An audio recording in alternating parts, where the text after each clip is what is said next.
รายการต่อไปเป็นรายการพลังแห่งชีวิตดำเนินรายการโดยสุนัยเหล่าหาวิวัฒน์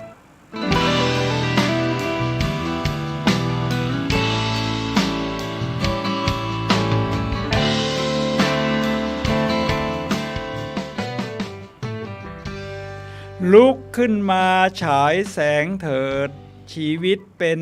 เช่นเจ้าสร้างขอต้อนรับเข้าสู่รายการพลังแห่งชีวิต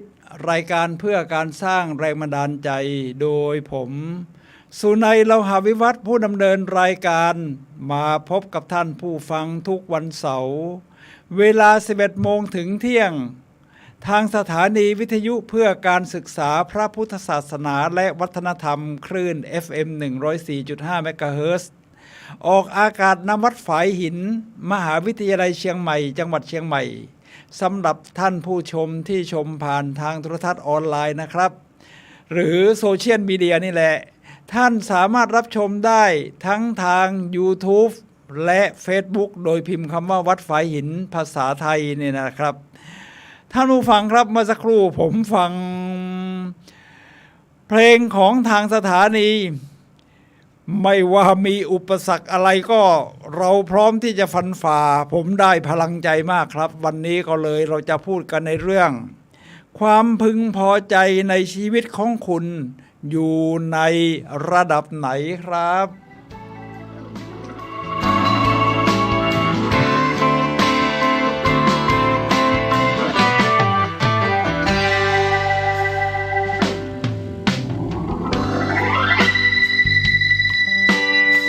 ท่านผู้ฟังครับ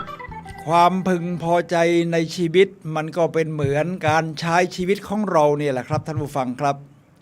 ว่าเมื่อไรในระหว่างเส้นทางของชีวิตที่เราค่อยๆเดินไปนี่ทั้งในอดีตที่ผ่านมาจนกระทั่งถึงปัจจุบันและเราจะต้องมุ่งเดินหน้าไปในอนาคตนั้นมันสร้างความพึงพอใจหรือเรามีความพึงพอใจจากภายในออกมาอย่างไรบ้างซึ่งแน่นอนอยู่แล้วว่าในระดับของแต่ละคนนี่ไม่เหมือนกันไม่ว่าเรามันก็จะต่างกันไปเพราะแต่ละคนนั้นก็จะมีไทม์ไลน์เหมือนกับเส้นทางของชีวิตนี่ที่แตกต่างกันนะครับท่านผู้ฟังครับฉะนั้นเราก็จะสามารถวัดระดับนะครับว่าเรามีความพึงพอใจในระดับนี้มีพลังชีวิตขนาดนี้แล้วเราจะรู้สึกยังไงมีอารมณ์ยังไงเป็นอย่างไรกับชีวิตผมมีตารางมาเดี๋ยวจะให้ดูตารางคร่าวๆนะครับซึ่งเป็นผลงานการวิจัยและหลังจากนั้นถ้าเราจะสร้างความพึงพอใจในชีวิตให้เราภูมิใจในตัวเองมีความสุขกับโลกใบนี้เราจะมีวิธีการทำอย่างไรครับอันดับแรกจะให้ดูตารางก่อนนะครับท่านผู้ฟังครับก็คือเป็นงานวิจัยของนักวิชาการด้านพลังงานจิตชาวอเมริกันเปิดเผยเรื่องเดี๋ยวนะครับผมดูก่อนนะครับว่าผู้วิจัยนี้คือใครเปิดเผยปริมาณพลังงานที่เกิดขึ้นในแต่ละวันเรียกว่ามาตรวัดพลังจิต Scale of Consciousness นะครับนี่เป็นงานวิจัยโดยดร.เดวิด อาร์ฮอว์กินซึ่งเป็นหมอและก็เป็น PhD ด้วยนะครับก็คือจบปริญญาเอกเอานี่หน้าตานะครับท่านผู้ฟังครับ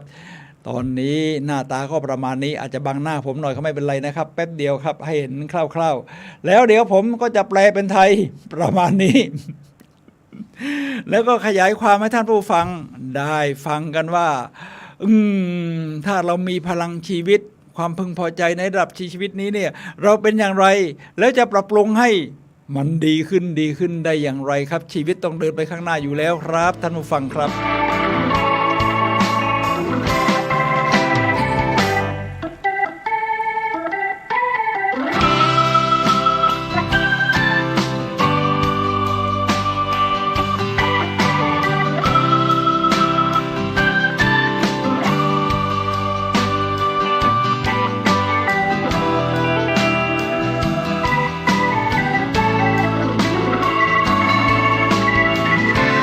อ๋อ ผมก็ดูหน้าจอนะครับ แล้วก็ดูว่าแฟนคลับเขาทักทายมาอย่างไรครับ แฟนคลับก็ทักทายมาว่าอย่างนี้ครับท่านผู้ฟังครับว่าภาพเสียงยอดเยี่ยมมากค่ะก็ขอบคุณนะครับที่มีฟีดแบ็กกลับมาครับ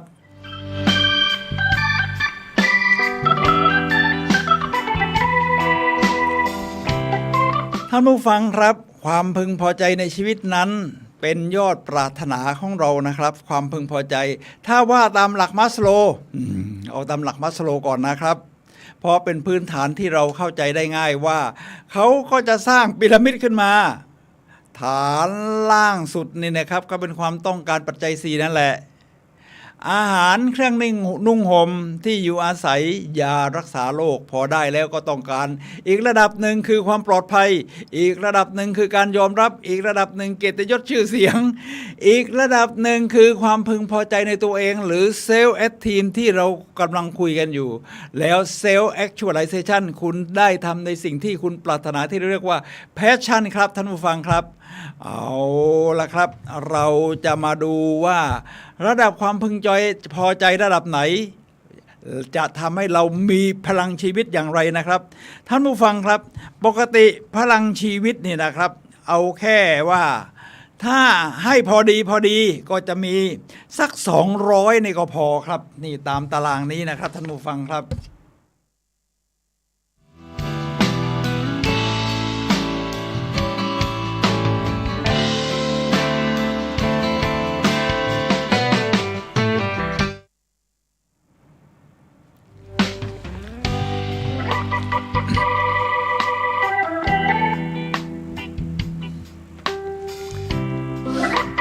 ท่านผู้ฟังครับระดับพลังชีวิตของงานวิจัยของดร.ฮอกกินคราวนี้นะครับท่านวัดออกว่าถ้าสูงสุดก็คือ540วัดเป็นตัวเลขถ้าระดับปานกลางก็จะประมาณ200ถ้าต่ำกว่านั้นแสดงว่าเรารู้สึกผิดหวังกับชีวิตครับเอาอย่างนี้ครับท่านผู้ฟังครับเราจะเริ่มกันที่ระดับจะเลือกว่าเอาต่ำสุดหรือสูงสุดดีเอาต่ำสุดก่อนก็แล้วกันนะครับท่านผู้ฟังครับ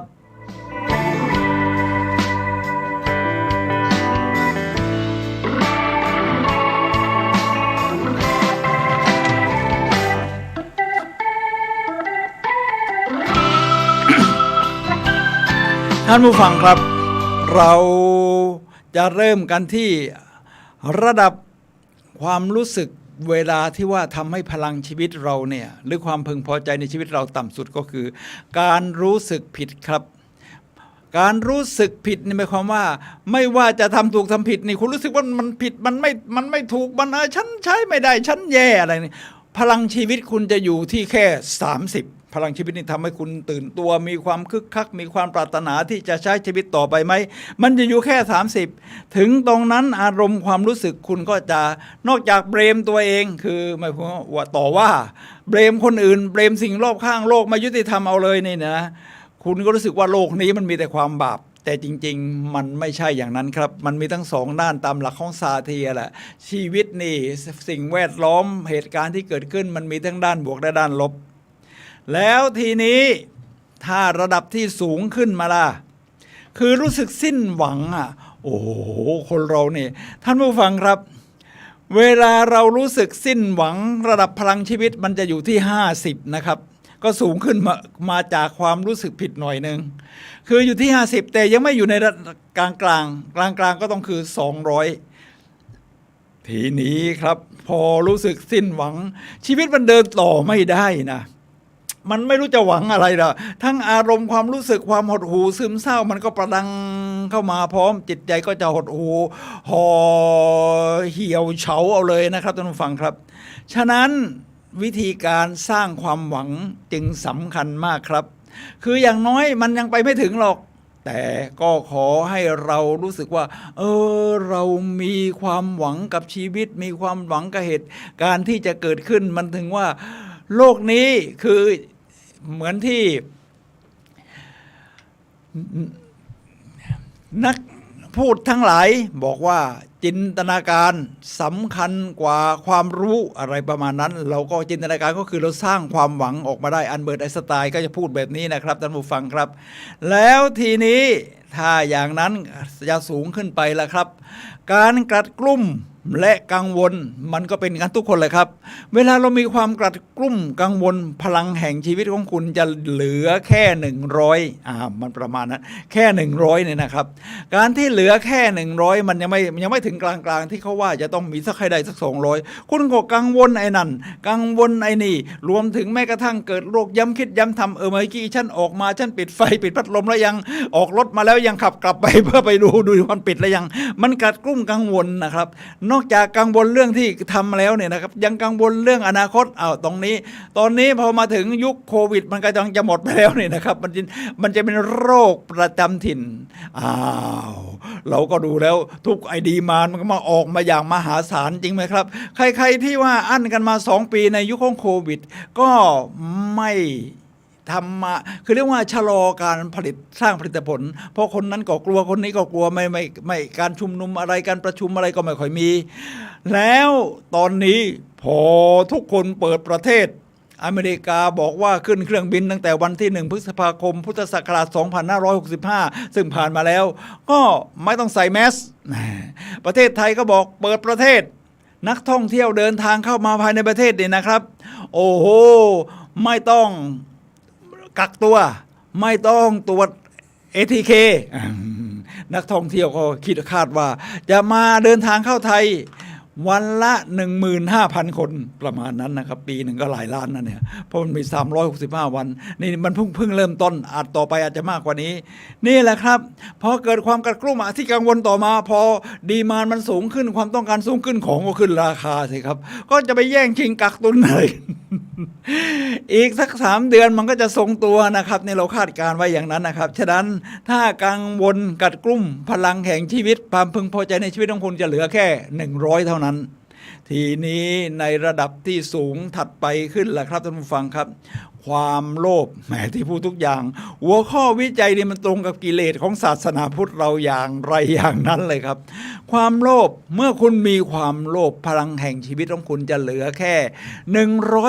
125นะครับ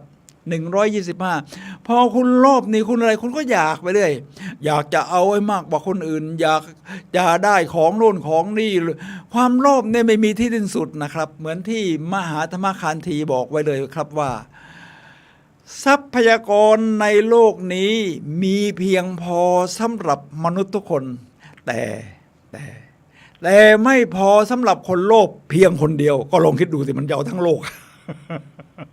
นอกจากโลภที่จะเอาทรัพยากรเอาของทรัพย์สินของแม้กระทั่งโลภชื่อเสียงเนี่ยนะครับมันก็เป็นกิเลสอย่างละเอียดขึ้นมาอีกนิดหนึ่งโลภจะมีชื่อเสียงนั่นก็เป็นความโลภนะครับเพราะความโลภมันคุณเกิดความโลภขึ้นมาคุณถ้ามาทำมีเล่ห์เหลี่ยมมีการช่อโกงมีอะไรประมาณนี้นะครับชีวิตคุณก็จะยิ่งแย่พลังชีวิตจิตของคุณก็จะตกไปเรื่อยๆแล้วทีนี้พอมาถึงดีขึ้นมาอีกหน่อยนึงก็คือโทษและเกลียดชังพลังแห่งชีวิตของคุณจะมีที่150ก็ยังไม่ดีนะครับคือโทษไอ้คนนั้นคนนี้ฉันไม่เคยผิด หรือแม้กระทั่งบางคนก็ลงโทษตัวเองนะครับฉันไม่เคยดีประมาณนี้มันไม่มีความสมดุลในชีวิตเอาเลยนะครับมันไม่ positive thinking ไม่บวก ฉันไม่บวกกับใครฉันมองตัวเองก็ลบฉันมองคนอื่นก็ลบดีไม่ดีตัวเองฉันบวกมองคนอื่นลบหมดเขาเรียกว่าโทสะพอมีชอบโทษคนอื่นเราก็ทำให้เรามีโทสะจริงไหมครับพอมีโทสะก็เกลียดไอ้นั่นเกลียดไอ้นี่เกลียดไอ้โน่นโอ้โหจิตใจคุณยิ่งฟุ้งนะครับเวลาเราเกลียดมันจะตามมาด้วยความเกลียดชังพอเราเกลียดชังเนี่ยพอมองดูอะไรก็โอ้ยไม่ชอบหน้าเลยจิตใจก็อาฆาตคาดแค้นกลายเป็นความพยาบาทเมื่อไรที่มันกลายเป็นความพยาบาทตรงนั้นแหละครับพลังชีวิตคุณก็จะยิ่งหดลงมาไม่สูงเกิน150อย่างที่ว่านี่แหละครับท่านผู้ฟังครับถ้าให้ดีขึ้นมาอีกหน่อยก็คือการอวดดี พลังชีวิตคุณจะอยู่ที่แค่175ประเภทอวดดีคืออาจจะถึงแม้คุณจะมีดีแต่คุณก็อวดเกินไป หรือไม่มีดีแต่อวดในสิ่งที่เราไม่มีหรือพูดโม้พูดอะไรประมาณนี้เนี่ยนะครับมีเรื่องเล่าของเบนจามินแฟรงคลินเขาเป็นรัฐบุรุษชาวอเมริกันนะครับในยุคของการก่อตั้งประเทศสหรัฐอเมริกาเบนจามินแฟรงคลินร่วมร่างคำแถลงคำประกาศอิสรภาพที่ตอนนั้นอังกฤษหรือสหราชอาณาจักรกำลังมายึดครองอเมริกา ก็ต้องการเป็นเอกราชใช่ไหมครับก็ต้องต่อสู้มียอร์จวอชิงตันนำทัพสู้ก็ต้องสู้เอกราชคุณจะแลกมาด้วยการไม่ต่อสู้นี่มันดูแล้วประวัติศาสตร์ศึกษามานี่มันก็ยากเอาละครับทีนี้เบนจามินแฟรงคลินนี่สำคัญยังไงครับเขากลายเป็นบุคคลสำคัญที่ว่านี้คือก็ร่วมก่อตั้งประเทศสหรัฐอเมริกาแล้วธนบัตรใบละ100 US ดอลลาร์ก็จะมีรูปของเบนจามินแฟรงคลินทั้งที่เขาไม่ได้เป็นประธานาธิบดีมาเลยนะครับเอาละครับทีนี้เบนจามินแฟรงคลินเกี่ยวกับเรื่องการอวดดีอย่างไรเบนจามินแฟรงคลินเนี่ยเขาเป็นคนพูดเก่งนะครับพูดจาฉะฉานปรัชญาไหวพริบนี่สูงสุดยอดถึงได้เป็นรัฐบุรุษหรือบิดาของประเทศสหรัฐอเมริกาคนหนึ่งด้วยทีนี้ที่เขาชอบทำคืออวดดีครับเวลาอวดดีมันก็ชอบข่มคนโน้นข่มคนนี้ข่มคนนั้น คนทั้งในที่ชุมนุมทั้งอะไรที่มารวมตัวกันเพื่อกู้อิสรภาพเนี่ยนะครับเกลียดชังหรือมันไส้เบนจามินแฟรงคลินนี่อย่างรุนแรงเลยเบนจามินแฟรงคลินบอกว่าเราดูท่าทางจะเก่งก็จริงนะแต่ไม่มีใครมาคบหาสมาคมเลย ท่านผู้ฟังครับมันก็โลกเราอยู่คนเดียวไม่ได้ใช่ไหมมันก็ต้องอยู่กันเป็นกลุ่มเป็นหมู่เพราะมนุษย์เนี่ยมันสัตว์สังคมอยู่แล้วเบนจามินแฟรงคลินก็มาทบทวนตัวเองเขามีกฎอยู่13ข้อครับในการที่ปฏิบัติตัวให้เป็นคนที่มียอดเยี่ยมนะเช่นขยันขันแข็งตื่นแต่เช้าอะไรต่างๆเนี่ยนะครับเขามาสำรวจตัวเองเราเป็นคนหยิ่งพยองอวดดีเขาก็เลยเพิ่มข้อที่13เข้าไปข้อ13ของเบนจามินแฟรงคลินคืออ่อนน้อมถ่อมตัว ดูสิครับรัฐบุรุษบิดาของประเทศสหรัฐอเมริกาคนนี้เบนจามินแฟรงคลินยังต้องใช้กฎความอ่อนน้อมถ่อมตัวนะครับคืออ่อนน้อมถ่อมตัวไม่ใช่ว่าเราไม่มีดีข้างในนะเบนจามินแฟรงคลินมีเพียบอยู่แล้วแต่เขาไม่จำเป็นต้องไปอวดว่าเขาเก่งกว่าคนนั้นเก่งกว่าคนนี้ใช่ไหมครับฉะนั้นเวลาประชุมเนี่ยนะครับเคยปกติเบนจามินแฟรงคลินเขาก็จะชอบจะเบรกเขาเรียกว่าขัดจังหวะไอ้นั่นพูดผิดเขาก็จะขัดจังหวะนั่นมันที่จริงที่ถูกมันต้องเป็นอย่างนั้นหลังจากที่มีกฎข้อที่13ต้องอ่อนน้อมถ่อมตัวเขาก็ไม่ทำอย่างนี้ครับเขาก็บอกว่าที่คุณพูดมาก็เป็นข้อเสนอที่น่าฟังคือไม่ใช่บอกว่าถูกนะน่าฟังนะครับผมมีข้อเสนออีกรูปแบบกันขอท่านได้โปรดพิจารณาดูฉะนั้นเขาก็ดูพูดเหมือนกับอ่อนน้อมถ่อมตัวว่าดูเสมือนว่าที่ผมนี่เขาก็จะไม่พูดว่ามันต้องเป็นอย่างนี้ฉันเชื่อมั่นว่าอย่างว่าต้องเป็นอย่างนั้นประเภทฟันธงเบนจามินแฟรงคลินไม่ทำไม่อวดดีฉะนั้นพลังชีวิตของเขาก็สูงขึ้นนะครับจาก175สูงขึ้นอีกพรวด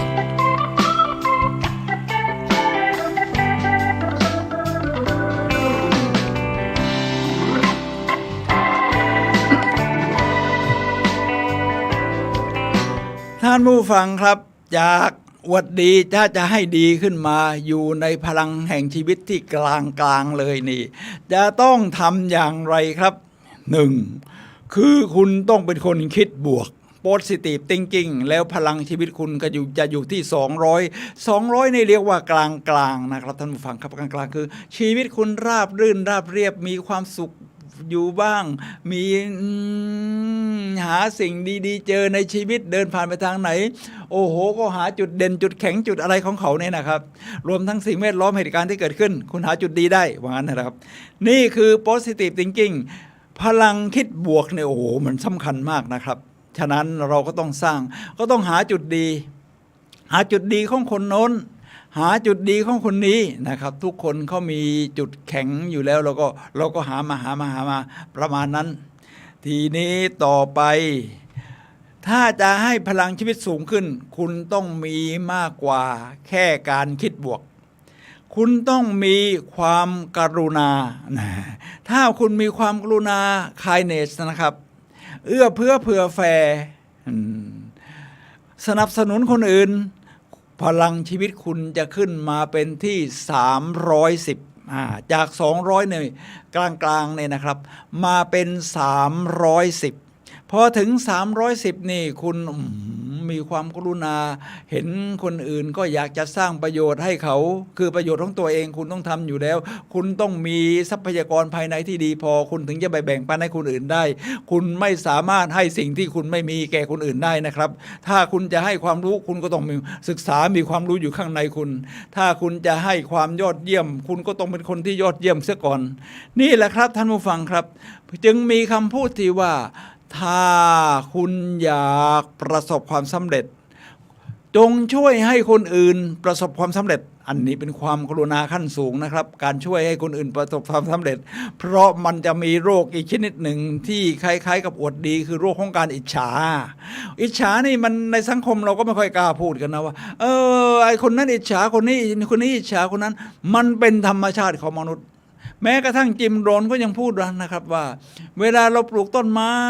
ใบหญ้าในฤดูสปริงฤดูนี้นะครับที่เราเริ่มปลูกต้นไม้ใบหญ้าพอถึงฤดูใบไม้ร่วงมันก็จะผลิตออกดอกพอถึงฤดูหนาวเราก็ได้ผลเตรียมเก็บเกี่ยวถึงตอนนั้นมันจะมีหนอนมาใช้ ฉะนั้นเวลาคุณสร้างอะไรขึ้นมาเป็นความยอดเยี่ยมอย่าคิดเลยว่าจะไม่มีใครอิจฉามันมีครับมันมีแต่ว่าคุณมีหน้าที่ที่จะต้องปกป้องมันฉะนั้นเมื่อเรามีความกรุณาเราก็ต้องไม่อิจฉาใครอยู่แล้วจริงไหมเราก็ต้องคือวิธีที่ดีที่สุดที่จะทำให้คุณยอดเยี่ยมคือไม่ต้องไปดึงให้คนอื่นตามมาคุณทำตัวเองให้มันยอดเยี่ยมขึ้นแล้วคุณเอื้อเฟื้อเผื่อแผ่สิ่งที่คุณยอดเยี่ยมขึ้นให้กับคนอื่นเหมือนตามหลักที่ว่าคุณให้สิ่งที่คุณมีอยู่แล้วได้ครับนี่คือความกรุณาพลังชีวิตคุณจะเพิ่มไปที่310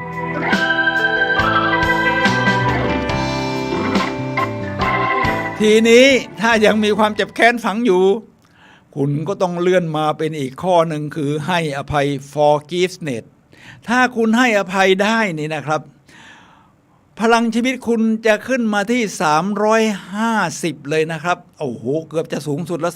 350คือคุณให้เป็นหลักศาสนาพุทธเราอยู่แล้วให้อภัยเราเคยฟังเรื่องมหาตมะคานธีตอนยุคมหาตมะคานธีเนี่ยครับเขาเป็นชาวอินเดียไงเป็นรัฐบุรุษของโลกด้วยประเทศอินเดียเป็นเมืองขึ้นของอังกฤษแล้วก็แน่นอนเมื่อเป็นเมืองขึ้นความสัมพันธ์ก็ต้องมีการไปเรียนที่อังกฤษจบเนติบัณฑิต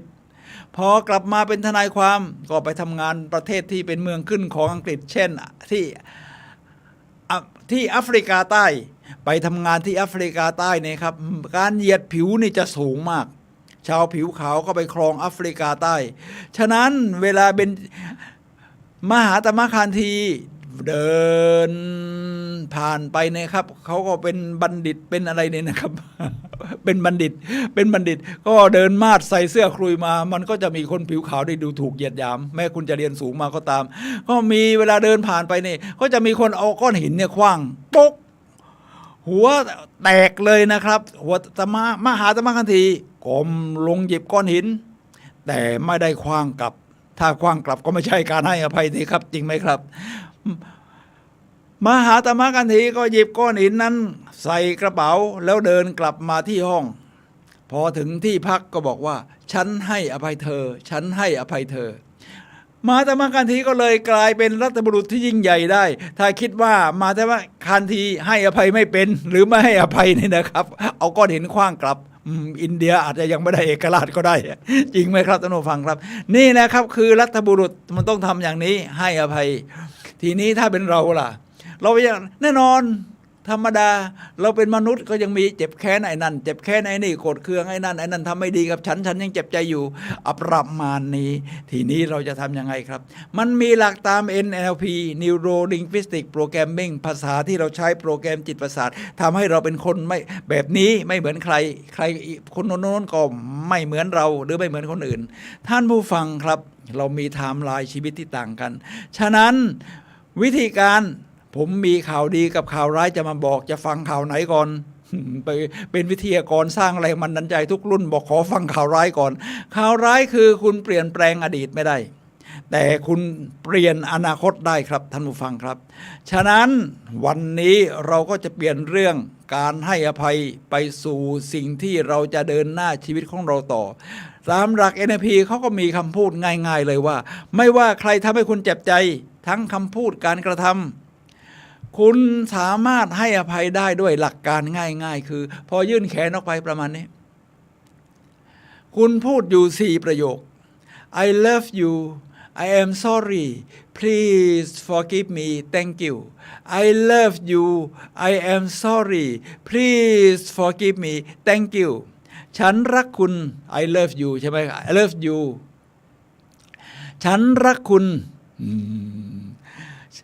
โปรดอภัยให้ฉัน I love you I am sorry ฉันขอโทษฉันรักคุณฉันขอโทษ I love you I am sorry please forgive me โปรดยกโทษให้ฉัน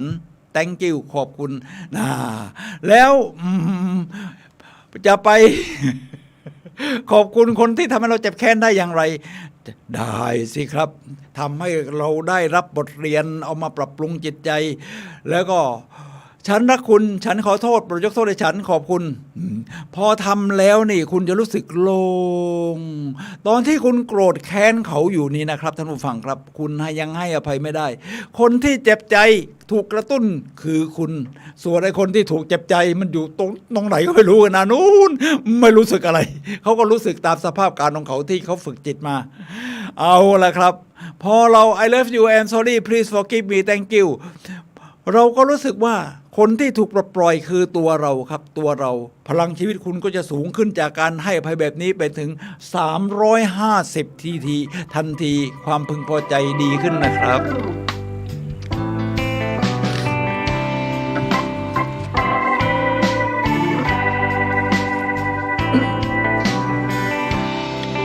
ระดับที่ดีขึ้นเป็นยังไงครับ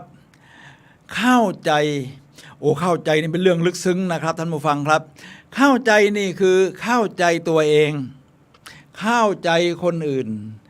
จะทำให้พลังชีวิตคุณสูงขึ้นถึง400นี่หมายความว่าการเข้าใจตัวเองนี่เป็นเรื่องใหญ่นะครับถ้าตามหลักศาสนาพุทธนี่เข้าใจตัวเองคุณต้องใช้หลักสติปัฏฐาน4จริงไหมครับกายเวทนาจิตธรรมรู้ขยับกายขยับมืออริยาบทใหญ่เล็กนี่ใหญ่ถ้ายักคิ้วก็เล็กๆอะไรประมาณนี้นะครับท่านผู้ฟังกายเวทนามันก็ต้องมีอารมณ์มีความรู้สึกดีใจเสียใจโกรธแค้นตามที่อารมณ์ต่างๆอย่างที่ว่ามาที่ให้พลังชีวิตต่างกันและคุณก็จะมีกายเวทนาจิตเป็นเรื่องของจิตใจก็คือความรู้สึกนึกคิดภาพนึกถึงอดีตจินตนาการไปในอนาคตอะไรทำนองนี้นี่คือจิตแล้วก็ทำมองภาพรวมของโลกใบนี้จักรวาลนี้ท่านผู้ฟังครับเมื่อเราเข้าใจตัวเองแบบนี้เราก็จะเข้าใจคนอื่นดีขึ้นเมื่อเราเข้าใจเรายอมรับเขาได้ครับยอมรับอย่างที่เขาเป็นแต่ไม่ใช่หมายความว่าให้เขาเป็นอย่างนั้นถ้าเขาต้องการแก้ไขเราก็พร้อมจะให้คำแนะนำให้คำปรึกษาคุณสามารถเป็นโค้ชเกิดการโคชชิ่งขึ้นมาได้ผมก็เป็นโค้ชนะครับก็โค้ชมาเยอะแล้วครับคือให้แต่เขาต้องอยากแก้ไขก่อนนะต้องมาจากภายในเขาเราถึงจะโค้ชเขาได้ฉะนั้นเมื่อเกิดความเข้าใจแบบนี้พลังชีวิตของคุณจะสูงขึ้นไปจนถึง400นะครับสูงขึ้นมาเกือบสูงสุดครับก็คือความรัก love พลังชีวิตคุณจะสูงขึ้นมาจนถึง500เลยทีเดียวโอ้โหท่านผู้ฟังครับไม่มีอะไรในโลกนี้นอกจากความรักจอห์น F.D. มาร์ตินีได้พูดไว้อย่างนั้นนะครับเขาคือใครล่ะก็เขาเป็นวิทยากรคนหนึ่งของภาพยนตร์เรื่อง The Secret นะครับเป็นกูรูคนหนึ่งที่สอนเรื่องกฎการดึงดูดของรอนด้าเบิร์นนะครับท่านผู้ฟังครับทีนี้ความรักมันคือการมันเป็นอารมณ์ความรู้สึกที่มันบอกไม่ถูกอ่ะไม่ใช่รักทางชู้สาวนะเวลาเราพูดถึงความรักบางคนบางท่านก็จะบอกอาจจะหมายถึงชู้สาวที่เป็นความเข้าใจเดิมที่เราเคยมีแต่จริงๆแล้วมันไม่ใช่แค่นั้นครับท่านผู้ฟังครับมันต้องนอกจากเรารักครอบครัวรักคู่ครองของเรารักลูกหลานความรักเนี่ยหมายถึงความรักต่อทั้งปวงในโลกนี้คุณรักคนอื่นได้ด้วย รักสังคมรักสิ่งแวดล้อมคุณส่งความรักไปเหมือนแม่ชีเทเรซาได้พูดบอกว่าทุกอย่างมันก็คือความรักทีนี้ถ้าเราจะทำอะไรล่ะครับพอเราจะทำอะไรนี่นะครับแม่ชีเทเรซาก็จะสอนเรื่องการทำสิ่งที่ยิ่งใหญ่ไอ้คนที่เป็นสาวกก็บอกว่าก็หนูไม่มีสิ่งที่ยิ่งใหญ่ที่จะทำล่ะนะคะคุณแม่ขาแม่ชีเทเรซาเขาก็บอกว่าลูกเอ๋ยถ้าไม่มีสิ่งที่ยิ่งใหญ่ที่จะทำลูกจงทำสิ่งเล็กๆด้วยความรักที่ยิ่งใหญ่พอใส่ความรักเข้าไปพลังชีวิตมันเพิ่มความพึงพอใจในชีวิตของเราต่อตัวเองต่อสิ่งที่กำลังจะทำมันยิ่งใหญ่พลังชีวิตของเราจะเป็น500ทีนี้ถ้าจะให้สูงขึ้นไปจนถึงสูงสุดจะทำอย่างไรก็คือคุณต้องดีใจเกรดแรงบันดาลใจนะครับแล้วก็ซาบซึ้งคุณพลังชีวิตคุณจะขึ้นไปสูงปรี๊ดจนถึง540เกรดขอบอกว่าถ้าผมบอกว่าชีวิตคือการเฉลิมฉลองLife is celebrationมันทำให้คุณรู้สึกว่าโอ้โหทั้งทุกอย่างตั้งแต่คิดบวกกรุณาให้อภัยเข้าใจชีวิตรักเนี่ยคุณมาใช้รวมกันในเรื่องของการเฉลิมฉลองทีนี้เวลาคุณเฉลิมฉลองนี่คุณจะทำยังไงครับผมยกตัวอย่างเลยนักฟุตบอลเวลาเขาเตะเข้าโกนะครับเปรี้ยงนักฟุตบอลคนนั้นจะยกมือขึ้นประมาณนี้นะครับแต่ตอนนี้เขาไม่ให้ถอดเสื้อมาโบกนะมันเป็นสุภาพคุณก็ต้องใส่เสื้ออยู่แล้วก็ยกมือดีใจดีใจดีใจ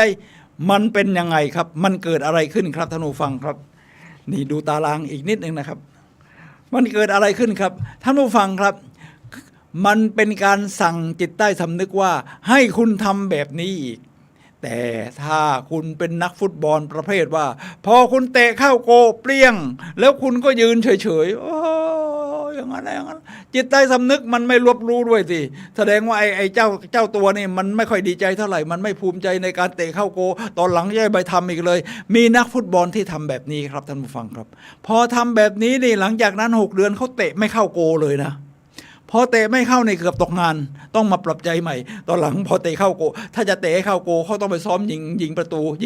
แล้วก็ยกมือกันโอ้ดีใจดีใจดีใจฉะนั้นชีวิตเราก็คือการเฉลิมฉลองครับทีนี้ถ้าจะเฉลิมฉลองนี่มันเป็นยังไงครับมันไม่ยากครับเอาว่ากายใจเป็นหนึ่งเดียวกายใจเป็นหนึ่งเดียว body and mind are one เราจะทำยังไงครับถ้ามันนึกมาจากในใจให้มีพลังมันนึกไม่ขึ้นจะดีใจยังไงคุณเอาภาษากายเลยยกมือขึ้นผมเป็นวิทยากรสร้างแรงบันดาลใจผมก็บอกว่าให้ผู้เข้ารับการอบรมยกมือขึ้นคุณโยกตัวมาทางซ้ายมือผมนะซ้ายขวาซ้ายขวาแล้วคุณก็ยิ้มดีใจจังเลยดีใจจังเลยโอ้ชีวิตของฉันยอดเยี่ยมชีวิตของฉันยอดเยี่ยมแค่นี้คุณก็ได้รู้สึกมันดีใจมันเฉลิมฉลองโอ้แม้กระทั่งตอนนี้นี่แม้จะยังไม่มีอะไรเกิดขึ้นคุณยังรู้สึกมันดีใจพลังชีวิตคุณก็จะพุ่งขึ้นมาปรี๊ดเลยทีนี้ถ้าคุณจะทำวิธีอื่นอีกได้ไหมเฉลิมฉลองมันมีหลายวิธีครับเอาถ้าคุณมีกระตังหน่อยคุณก็จะไปเย็นนี้จะไปกินดินเนอร์ให้มันหรูหน่อยเอาหาร้านหรูๆมาเลยเจี๋ยทงเฮงอะไรก็แล้วแต่หรือกาแฟสักแก้วกาแฟไม่มีตอนนี้น้ำสักแก้วน้ำไม่มีทำไงครับคุณใช้ภาษากายของคุณอย่างที่ว่าเขาเรียกว่า anchoring เป็นคาถาสู่ความสำเร็จNLP เขาเรียกว่า yes ภาษาอังกฤษ yes yes แปลว่าใช่นี่ชีวิตของฉันเนี่ยมันนี่อย่างนี้ดีใจคุณก็แค่ขยับมือขยับเท้าแล้วก็ go yes yes นี่คุณยกแขนขึ้นมาเลยนะครับเนี่ยประมาณนี้นะครับโอ้นี่ก็เป็นการเฉลิมฉลองดีใจนะครับ go yes คุณจะรู้สึกมีพลังมีความพึงพอใจในชีวิตขึ้นมาทันทีนี่แหละครับท่านผู้ฟังครับทีนี้ในข้อนี้พลังชีวิตคุณอย่าลืมนะมันพุ่งขึ้นมาสูงสุดถึง540นะครับดีใจยังไม่พอคุณต้องซาบซึ้งคุณสำนึกรู้คุณที่ภาษาอังกฤษเราเรียกว่า gratitude การที่เรารู้สึกซาบซึ้งคุณนี่นะครับก็คือไม่ใช่คนที่ทำบุญคุณให้เราอย่างเดียวอันนั้นต้องซาบซึ้งอยู่แล้ว เช่น ครูบาอาจารย์ที่สอนแล้วเราชอบมากแล้วมันซาบซึ้งมันเข้าใจง่ายของผมนี่สมัยเรียนมัธยมก็ครูฟองครูฟองแล้วก็ซาบซึ้งคุณบ้านที่เราอยู่อาศัยคอยบังฝนเมื่อคืนฝนตก ไม่มีหลังคารั่วเยี่ยมซาบซึ้งคุณสำนึกบุญคุณหมอนทำให้หนุนแล้วคลอไม่เคล็ดเอาสำนึกรู้คุณผ้าห่มอะไรก็ที่นอนอะไรก็ตามแต่ทราบอยากได้รถคันใหม่คุณก็ซาบซึ้งคุณรถคันเก่าก่อนซาบซึ้งคุณรถคันเก่าแต่ว่าการ ตลกแทรกหน่อยใช้ได้กับรถยนต์นะถ้า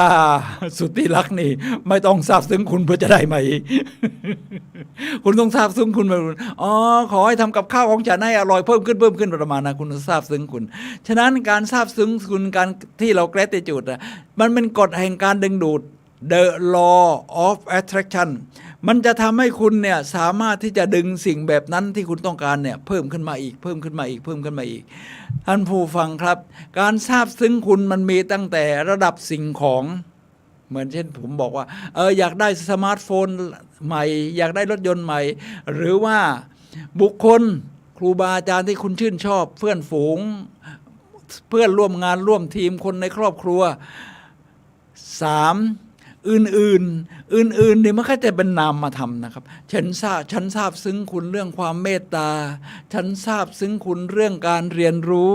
ถ้าจะทำให้คุณเป็นคนใฝ่รู้ไม่เป็นมะม่วงดิบเป็นมะม่วงดิบไม่เป็นมะม่วงสุกคุณก็น้ำชาไม่ล้นถ้วยคุณก็หาความรู้ได้คือเพิ่มขึ้นเรื่อยๆนี่คือ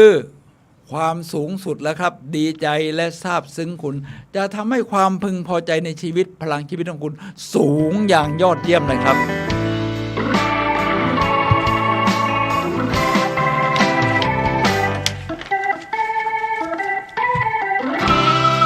ท่านผู้ฟังครับขณะนี้ท่านกำลังรับฟังรายการพลังแห่งชีวิตรายการเพื่อการสร้างแรงบันดาลใจโดยผมสุนัย ลหาวิวัฒน์นะครับผู้ดำเนินรายการมาพบกับท่านผู้ฟังทุกวันเสาร์เวลา 11 โมงถึงเที่ยงทางคลื่น FM 104.5 เมกะเฮิรตซ์หรือทางโซเชียลมีเดียวัดฝายหินนี่แหละครับท่านผู้ฟังครับทั้งทาง Facebook และ YouTube วันนี้เราคุยกันในเรื่องความพึงพอใจในชีวิตของคุณอยู่ในระดับไหนที่เราไล่กันตั้งแต่ระดับแค่ต่ำสุดคือ30จนไปถึง540เมื่อเรามีความดีใจมีการเฉลิมฉลองแล้วก็มี gratitude สำนึกรู้คุณนะครับท่านผู้ฟังครับ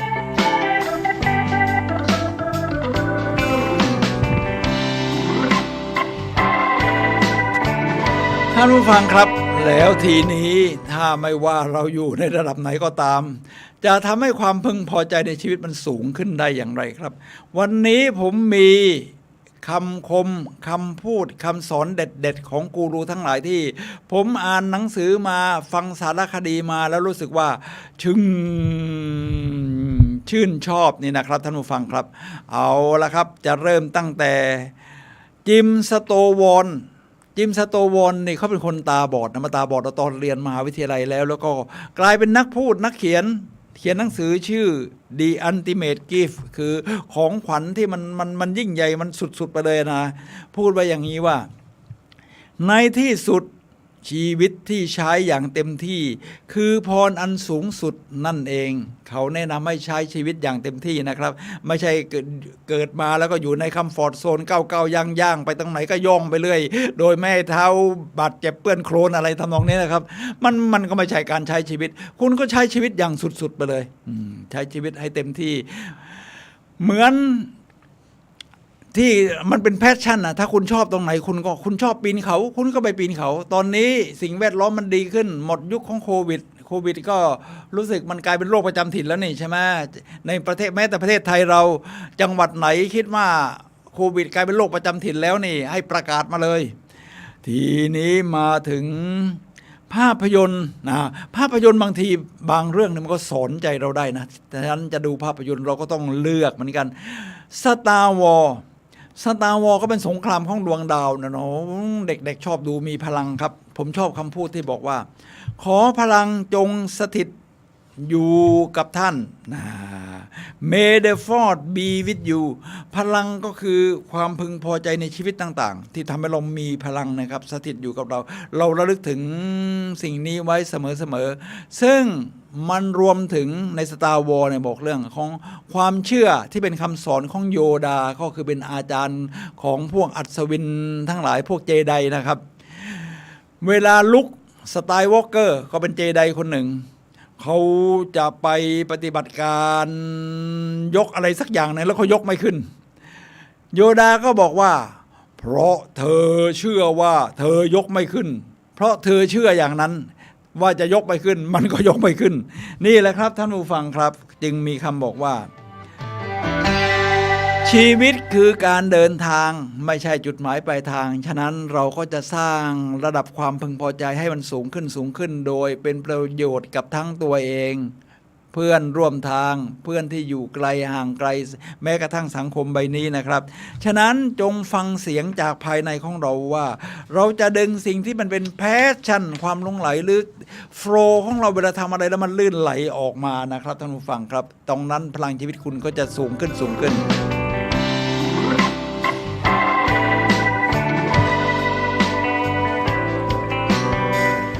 ท่านผู้ฟังครับผมมีคำพูดของ T. Harv Eker T. Harv Eker นี่เขาก็เป็นนักพูดนักสร้างแรงบันดาลใจคนหนึ่งในระดับโลกเคยมาพูดที่เมืองไทยนะครับโอ้โหแต่ช่วงโควิดที่ผ่านมาก็ไม่ได้มาหรอกเพราะไม่มีใครกล้าพูดกล้าไปฟังกันอยู่แล้วคนแต่ตอนนี้ก็เริ่มมีการอบรมการฝึกอะไรกันแล้วผมก็เป็นวิทยากรมาหลายงานแล้วครับก็จะมีงานค่อยๆทยอยจำนวนคนมากขึ้นที่เข้าอบรมมากขึ้นเพราะโควิดกลายเป็นโรคประจำถิ่นแล้วนี่ฉะนั้นคำพูดของทีฮาร์ฟเอ็กเคอร์ว่าให้การศึกษาและแรงบันดาลใจคือเขาอยากจะทำแบบนี้นะให้การศึกษาและแรงบันดาลใจแก่ผู้คนให้ใช้ชีวิตด้วยศักยภาพสูงสุดที่ตัวเองมี ถ้าเราจะบอกว่า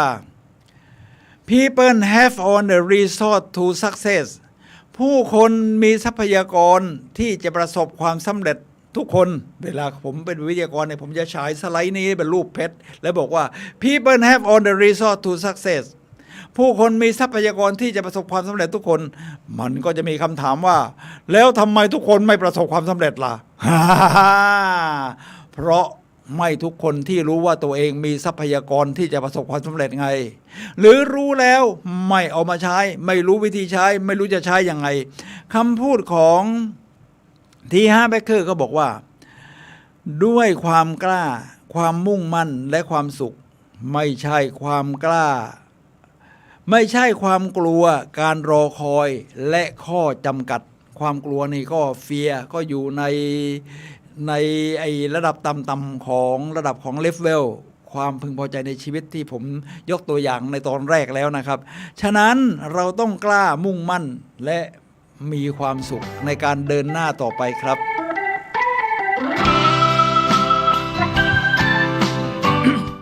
ทีนี้คนอื่นบ้างล่ะบางคนในเกิดมาต้นทุนไม่ดีบางคนต้นทุนดีไปได้ไกลบางคนต้นทุนดีแต่ว่ากลับถอยหลังแย่ลงกว่าเดิมก็มี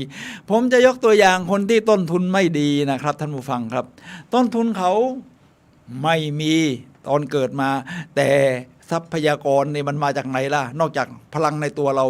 มันมาจากทรัพยากรจะเกิดขึ้นตามเส้นทางในระหว่างที่เราเดินไปคนที่ผมยกตัวอย่างนี้ได้แก่โอจิชิโร่ฮอนดะรถยนต์ฮอนด้าไงอากิโอโมริตะโซนี่เครื่องไฟฟ้าโซนี่แล้วก็สตีฟจ็อบส์ตระกูลไอทั้งหลาย iPhone iPad เลยนะครับท่านผู้ฟังครับคุณมีขุมพลังที่จำเป็นแล้วสำหรับความสำเร็จคนที่เริ่มต้นจากเงินทุนจำนวนน้อยหรือไม่มีเลยเช่น3คนที่ผมยกตัวอย่างนี้นะครับ พวกเขาเริ่มต้นจากไม่มีอะไรเลย นอกจากความมุ่งมั่นและขุมพลังส่วนตัวผมยกตัวอย่างคนสุดท้ายสตีฟ จ็อบส์ท่านผู้ฟังครับสตีฟ จ็อบส์เป็นไงครับเขาเป็นลูกที่เกิดจากพ่อแม่ที่กำลังเรียนมหาวิทยาลัยแต่ไม่พร้อมที่จะมีลูกนะครับมันเกิดความผิดพลาดขึ้นมาได้ก็ไปยกให้เป็นลูกบุญธรรมของคนที่ไม่ได้จบปริญญาแต่พ่อแม่บุญธรรมของสตีฟ จ็อบส์ก็ยืนยันกับพ่อแม่จริงของสตีฟ จ็อบส์ว่าจะส่งให้เรียนปริญญาให้จบสตีฟ จ็อบส์ก็ถูกส่งไปเรียนที่มหาวิทยาลัยลีกซึ่งแพงมากพ่อแม่ไม่ไหวมั้งครับส่งไม่ไหวก็ต้องลาออกกลางคันหรือสตีฟ จ็อบส์ไม่ชอบอยู่ด้วยเรียนอะไรก็ไม่รู้ที่ตัวเองไม่ใช่เป็นแพชชั่นของตัวเองเขาก็เลยลาออกจากมหาวิทยาลัยลีกแล้วมาเรียนวิชาที่เขาชอบเช่นเขาชอบคอมพิวเตอร์ใช่ไหมเขาก็เรียนวิชาสร้างตัวอักษรผลิตตัวอักษรนะครับเดี๋ยวนะครับผมรู้สึกว่าเสียงคลื่นไม่ออกหรือเป็นยังไงผมเช็คดูทางบ้านนิดนึงนะครับว่าเสียงมีไหม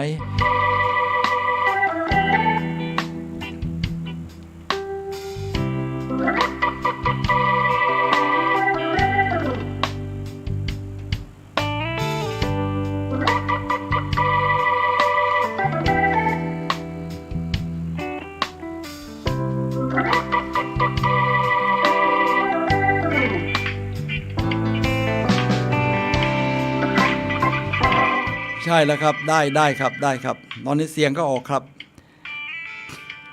แต่ว่าคลื่นในคอมพิวเตอร์ไม่ขึ้นเท่านั้นเองไม่ใช่ปัญหาครับท่านผู้ฟังครับทีนี้สตีฟ จ็อบส์ทำยังไงครับท่านผู้ฟังครับสตีฟ จ็อบส์เขาก็ไปทำสิ่งที่เขาชอบไม่มีต้นทุนไม่สามารถมีเงินเช่าโรงงานอะไรได้เขาทำไงครับเขาก็ไปนู่นเลยครับไปที่โรงรถของพ่อแล้วชวนสตีฟสเนียกบอร์ดสตีฟสเนียกบอร์ดเนี่ยนะครับมาทำงานร่วมกันแล้วก็เกิดเป็น Macintosh และกระทั่ง iPhone ต่อมาครับเขามีอะไรครับคือความมุ่งมั่นและพลังส่วนตัวคราวนี้ผมยกตัวอย่างจากชาวเอเชียบ้างครับมีเสียงโทรศัพท์เข้ามานะครับผมไม่ทราบว่าเกิดจากอะไรเดี๋ยวนะครับสักครู่เดียวครับ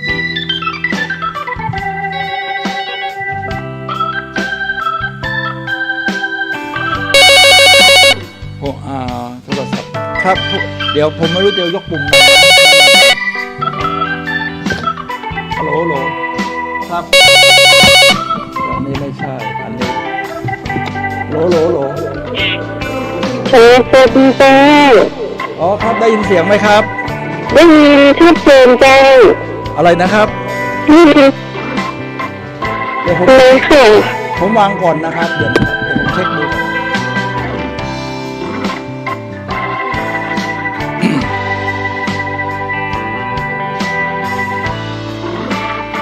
ทางบ้านบอกว่าปกตินะครับปกติผมเดินหน้าต่อนะครับ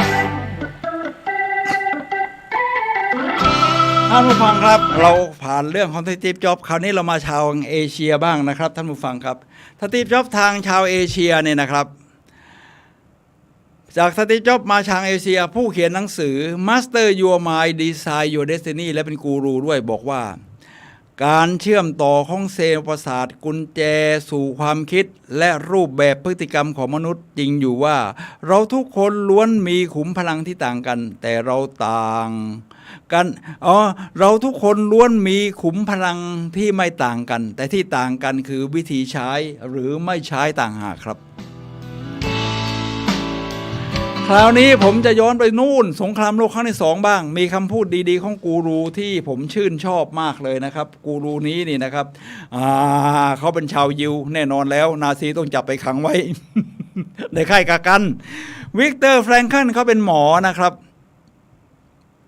แล้วก็เป็นนักจิตวิทยาทีนี้เมื่อถูกขังไว้นี่นะครับโอ้โหมันหมดพลังชีวิตนะเกิดความสิ้นหวังอาหารการกินก็แย่อาหารโรคขาดอาหารก็ตามมาที่นอนอะไรเนี่ยมันเหน็บหนาวเหน็บไปหมดทีนี้ชีวิตในค่ายกักกันของเฉลยแบบนี้ทำยังไงครับบางคนก็ตรอมใจตายเลยยังมีนะไม่ถ้าใช้การไม่ได้ก็ถูกเข้า เตาลมแก๊สแต่วิกเตอร์แฟรงเคิลเอาชีวิตรอดมาได้เขาให้ความเห็นอย่างนี้ครับว่าแหล่งที่มาของความหมายชีวิตนี่จะมีมาจาก3อย่างหนึ่งให้ขนาดอยู่ในเรือนในค่ายกักกันของนาซีลองคิดดูสิสร้างงานสักชิ้นหรือทำความดีสักอย่างพูดถึงสร้างงานสักชิ้นนี่นะครับท่านผู้ฟังครับอะไรก็ได้ตามที่แม่ชีเทเรซาได้กล่าวเอาไว้นะครับว่าถ้าไม่มีสิ่งใหญ่ๆที่จะทำลูกเอ๋ยจงทำสิ่งเล็กๆด้วยหัวใจที่ยิ่งใหญ่แต่ถ้าเรามีสิ่งที่ยิ่งใหญ่มันก็จะยิ่งดีขึ้นจริงไหมครับเอาสิ่งที่เป็นแพชชั่นเรานะผมเป็นคนชอบพูดชอบบรรยายนะผมก็เป็นวิทยากรสร้างแรงบันดาลใจเวลาไปพูดพลังมันเกิดขึ้นเยอะมาเป็นดีเจก็เป็นส่วนหนึ่งของการใช้คำพูดของการใช้สติปัญญาที่จะแบ่งปันกันมันก็จะเกิดพลังแล้วหรือไม่ก็ทำความดีสักอย่างเช่นช่วยคนโน้นช่วยคนนี้หรือไม่นั่นจริงๆก็ยิ้มให้ใครสักคนก็ยังได้เลยครับคุณเดินยิ้มไปดีกว่าคุณให้พลังลบเดินหน้าบึ้งบูดไปเดินด้วยพลังยิ้มนี่ข้อที่2วิกเตอร์แฟรงเคิลเขาบอกว่าลองหาประสบการณ์กับอะไรสักอย่างหรือพบกับใครสักคน คนรุ่นใหม่นี่นะครับท่านผู้ฟังครับเขาไม่เอาเงินไปซื้อของอะไรกันมากมายเอามาสะสมไว้โชว์ในตู้อะไร เขาเอาเงินไปซื้อประสบการณ์ฉะนั้นการเดินทางท่องเที่ยวเนี่ยก็จะเป็นประสบการณ์ผมก็จะเห็นคนรุ่นใหม่นะครับนอกจากคนรุ่นผมเป็นคนชอบเดินทางอยู่แล้วผมเนี่ยเดินทางมา67ประเทศรอบโลกคนรุ่นใหม่เขายิ่งเยี่ยมกว่าผมอายุน้อยกว่าผมเขาก็เริ่มเดินทางกันแล้วมันเป็นการซื้อประสบการณ์บางคนเอามาทำเป็น YouTube อีกต่างหากเช่นไปเที่ยวสวิตเซอร์แลนด์มาแล้วก็มีความรู้สามารถภาคประวัติศาสตร์สถานการณ์ของเมืองนั้นๆได้โอ้โหยอดวิวสูงได้ค่าโฆษณาจาก YouTube อีกนี่เห็นไหมล่ะเป็นการสร้างความหมายจากชีวิตนะครับหาประสบการณ์แล้วก็หรือพบกับใครสักคนนะหาหวานใจหรือคนที่ถูกใจนะสักคนต้องมีจริงไหมครับท่านผู้ฟังครับทีนี้มาข้อที่3ทัศนคติที่เรามีต่อความทุกข์ที่ดีเลี่ยงไม่ได้เอาอยู่ในค่ายกักกันทุกข์สาหัสอยู่แล้วนะครับบางคนยังตรอมใจตายอย่างที่ว่าเราต้องมีทัศนคติที่มีที่ดีมีทัศนคติที่เรามีต่อความทุกข์น่ะมันเป็นอย่างไรเดี๋ยวผมจะมี3ข้อที่จะแก้ไขข้อนี้ที่จะพูดในแนวของการสร้างแรงบันดาลใจจากสิ่งที่เราเผชิญครับท่านผู้ฟังครับเวลาเลยมาเร็วเหลือ3นาทีสุดท้ายก่อนหมดรายการจะโทรศัพท์เข้ามาพูดคุยสักถามนิดหน่อยในเรื่องของความพึงพอใจในชีวิตได้อยู่ครับ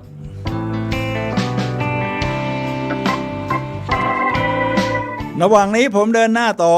เมื่อคุณมีความทุกข์อย่างหลีกเลี่ยงไม่ได้เมื่อคุณหดหู่เมื่อคุณถดถอยลองใช้วิธีนี้นะครับ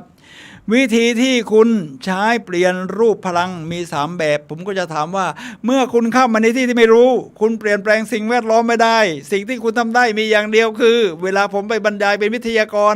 ผู้เข้ารับการอบรมในสุดยอดก็บอกว่าเขาเปลี่ยนตัวเองดิครับแน่นอนอยู่แล้วเราจะเปลี่ยนตัวเองทำได้3แบบ1ปรับเปลี่ยนภาษากายของคุณหดหัวเด้งดึง go yes คุณก็รู้สึกคึกคักมีพลังทันทีข้อที่2การตีความหมายในใจที่เราเรียกว่ารีเฟรมคือสิ่งที่เกิดขึ้นกับเราไม่สำคัญเท่าการตอบสนองของเราต่อสิ่งที่เกิดขึ้นมันอยู่ที่ความหมายในใจด้วยวิธีทำ proactive และคติที่ว่าสิ่งที่เกิดขึ้นกับเราไม่สำคัญเท่าการตอบสนองที่ผมพูดไปแล้วซึ่งเป็นสิทธิ์ในทางเลือกของเราทีนี้มาถึงข้อที่3เปลี่ยนความสนใจ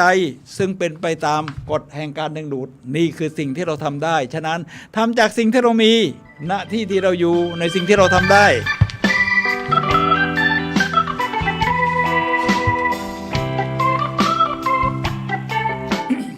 คราวนี้ย้อนอดีตไปบ้างนะครับเราเหลือเวลา2นาทีคิดว่าทันอยู่เรียกว่าเรื่องของการสร้างความพึงพอใจในชีวิตนี่นะครับท่านผู้ฟังครับไม่ใช่ว่ามามีในยุคของวิทยากรสมัยใหม่ตอนนี้มันมีมาตั้งแต่ตอนนู้น